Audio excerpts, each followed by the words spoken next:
What is up? Welcome to another edition of SacTown Movie Buffs. Once again, I'm Kier, and this is Jason.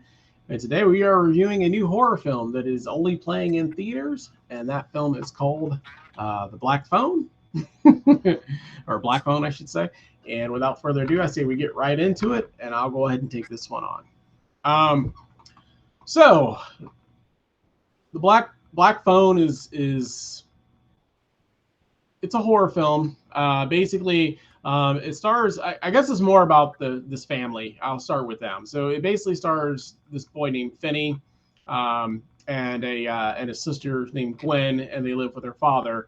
And they basically, set in what the late 1970s. Yes, so set in like the late 1970s.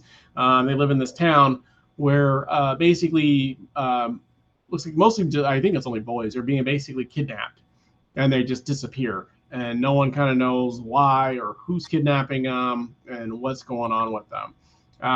The girl Gwen, sometimes she gets like these visions of the kids or certain elements of the kids getting kidnapped, so she kind of has like some sort of like telekinesis, some sort of power. It's not very strong, but she can see certain elements and certain things in her dreams and things of that nature. And so all these boys are just getting kidnapped, and these are boys that go to the high school or they go to a neighboring high school, and for the most part, most of these boys are like kind of tougher kids that are getting kidnapped, which is kind of strange because everybody's like, these kids are so badass. Who could be kidnapping these kids?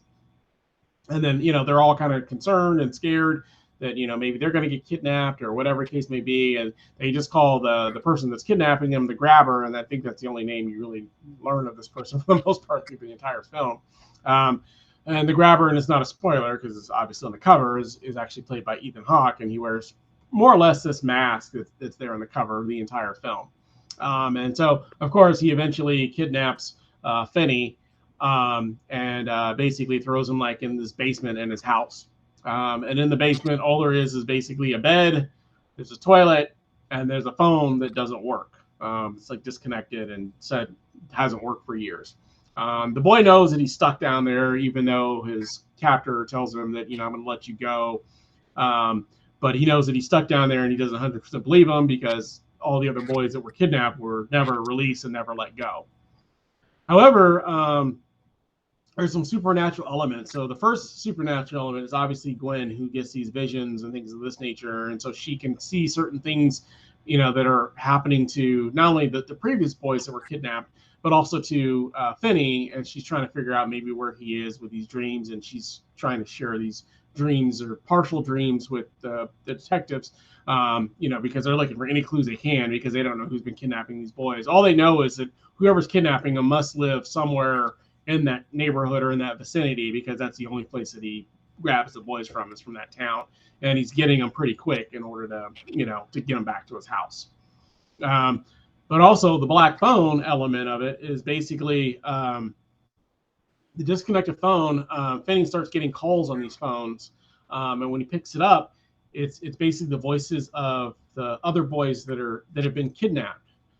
We don't see what happens to these boys. We don't know initially what happened to these boys, but there is something weird about them because a lot of times they don't remember their names. They only remember certain elements, and they're basically telling him, clues about the capture, like things that, you need to be aware of, and trying to help them escape. And so they're saying like, hey, when I was in this room, this is what I was doing. I was trying to, dig a hole here, or there was a piece of wire that I had that you could use, or things of this nature. So they're giving him like little clues to try to help him out, so he can hopefully escape. And then also, like I said, his sister is basically trying to help him as well, with her psychic abilities or whatever case may be that she has when she dreams. In a nutshell, that's kind of the film. I hate to dumb it down, but the most of the film is the boy in the room, and then his sister and the police and his father, basically trying to figure out, where he is and get to him. And, it's a case of, are they going to be able to get to him before the grabber's going to do whatever he's going to do to him, whether he's going to kill him or whatever it's going to be, you don't quite know yet. And that's basically kind of the elements of the story. And I'll just kind of leave it at that. And just in a nutshell, I liked it. I thought it was a fun film. I thought it was scary. I thought it had a lot of good suspenses to it. I think Ethan Hawke is super creepy in this one. That mask alone is just terrifying looking. Um, and then I know that we were saying that basically Stephen King's son wrote the short story for this. We were talking about this right beforehand, who is Joe Hill. But it has a lot of Stephen King elements to it, if you will. So it feels very Stephen King-esque. It kind of reminded me a little bit of Doctor Sleep in some way, with the powers that they had in terms of being able to like see things that were happening in other places and how to find these certain people that they were looking for and that kind of stuff. So the little girl has some of those same powers that some of the characters in Doctor Sleep had, to like help track down these bad people. And so she's also trying to do that. So that's what she's trying to do in this film. So it reminded me a little bit of Doctor Sleep just in that element. But it's suspenseful, it's scary. Like I said, the plot is, I hate to say that it's simple, but most of the film he's stuck in this room for most of the film with this phone for I don't know how many days. He's definitely there for a while because he does get fed a couple times, so he's definitely there for at least I don't know 4 or 5 days, I would say at the very least. But yeah, I enjoyed it. That's pretty much the best way I can sum it up. What were your thoughts, Jason? Yeah, I liked it a lot. I was looking forward to this one a lot because I really, I like the trailers. I thought it is, I guess simple, like you said, but it is a pretty novel concept. The way the aspect of the phone and everything like that. It is quite, even though it has parts of, there's a lot of captivity movies, kidnapping movies. It's kind of a ghost story. There's a ton of ghost stories, but the way it kind of combines those two subgenres with the phone tying it together, I thought was pretty novel. I thought it was a pretty interesting approach. And also it does a really good job this way of kind of gradually building suspense. You know what I mean? Because it's like the story's very well layered to where it's obviously building to like, a big escape attempt that, and by the time it gets there, you're really invested and like really, the way it builds, like, the first boy that calls and then the second and the third, it does a really good job of layering those to where it's like really kind of amping you up for a big finale. And I thought Ethan Hawke was excellent. Scott Derrickson is the director of this one. I'm a pretty big fan of his. I really like Sinister, which he also made with Ethan Hawke, of course. That's kind of a minor classic in the horror genre. I like it a lot. And then he was attached to direct that latest that Doctor Strange movie, and he ended up leaving it over creative differences and doing this movie instead. And I think that was the right move. I think this movie to me is vastly superior to that cacophony that was the new Doctor Strange movie. As much as I love Sam Raimi, it's not one of his best. So I think that was the right move to kind of go do something that he's arguably more suited to, which is kind of like the kind of, I don't want to say low budget, but kind of small scale, really good scary movie. You know what I mean? Like right. Sinister and the Black Phone, I think are, they would make that's more his wheelhouse. Huh? That's more his wheelhouse, Yeah. And I also thought it was interesting that this story, it's a very dark story. I mean, it deals with like murder of children, kidnapping. It only hints at kind of a pedophilia thing going on. Maybe it's very subtle about that, but definitely kidnapping of kids and murder of kids. So it's very dark, very bleak subject matter, but somehow, it's actually, even though it sounds like it would be like a really graphic movie, it's not really. It sounds weird to say a movie about like kidnapping and murder of children is kind of a crowd pleaser. It's kind of a crowd pleaser. It's kind of the movie that gets you on the edge of your seat, gets you going, gets you like, it's hard to describe, but it's actually kind of a crowd pleaser for a horror movie. If there's any problem I had with it, it's that it does such a good job of gradually getting you there.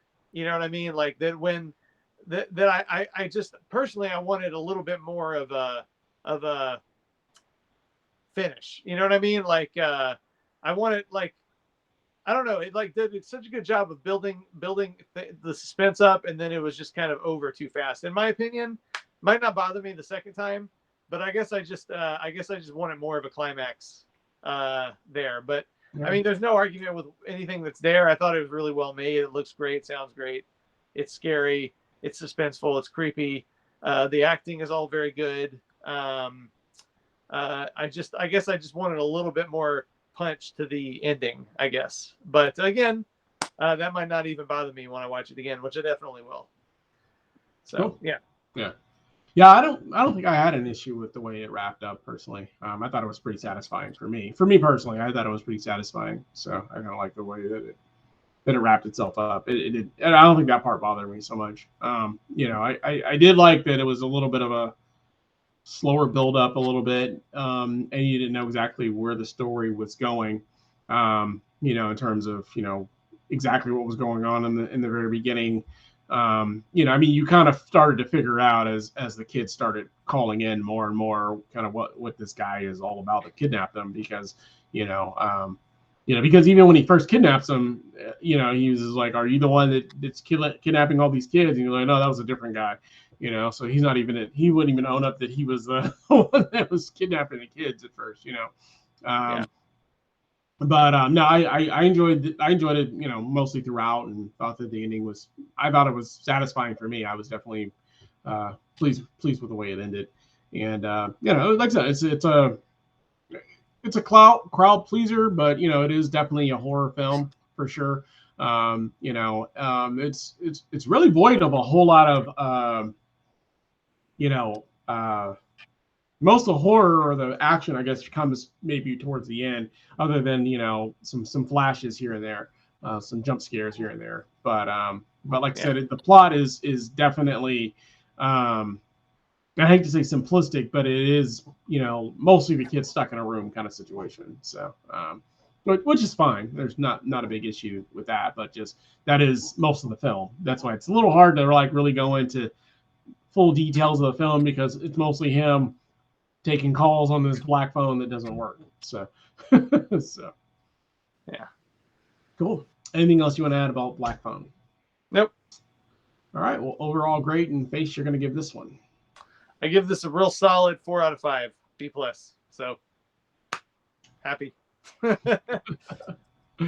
Cool. I went ahead. I just went half a star down from you did. I gave it a 3.5 out of 5. So just a big smile with some teeth. Just a. But I definitely did enjoy it. I thought it was fun. It's definitely one that I'll watch again, and definitely will probably own as well. So it's a fun, like I said, it's a fun crowd pleaser horror film. That's not overtly scary. The only gripe that I know some people have is there's been so many stories about kidnapped kids. I think some people get a little fatigued on that element of stories, but other than that, I definitely enjoyed it quite a bit. So yeah, cool. Well, let us know down in the comments. Have you seen the Black Phone? Did you like it? Did you not like it? As always, if you like the channel, we ask that you like, subscribe, and make sure you hit that bell notification. And we'll be back again soon with another show for you guys. We thank you for watching, and have a great day. Bye.